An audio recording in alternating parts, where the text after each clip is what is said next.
चलो खोलो। ये किट है। चेंज नहीं करो।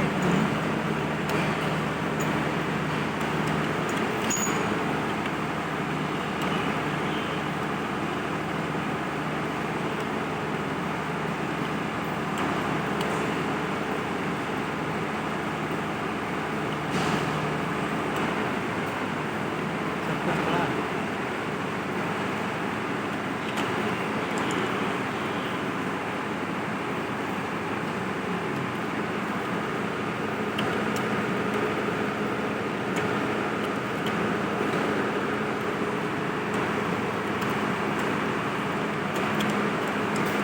आराम से आराम से।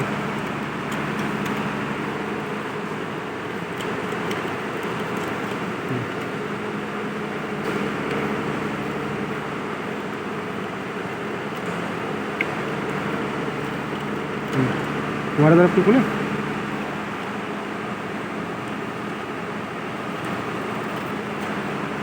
कंघी देखो,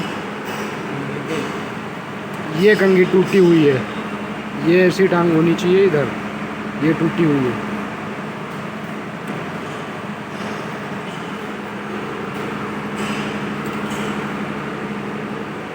ये टूट गया,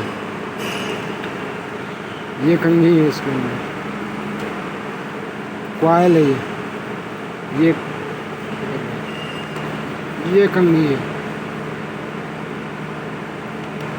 ये कंघी टूट जाती है, ये टूटी हुई है। और ये नई कंघी है, ये टांगे लगी हुई है इसकी।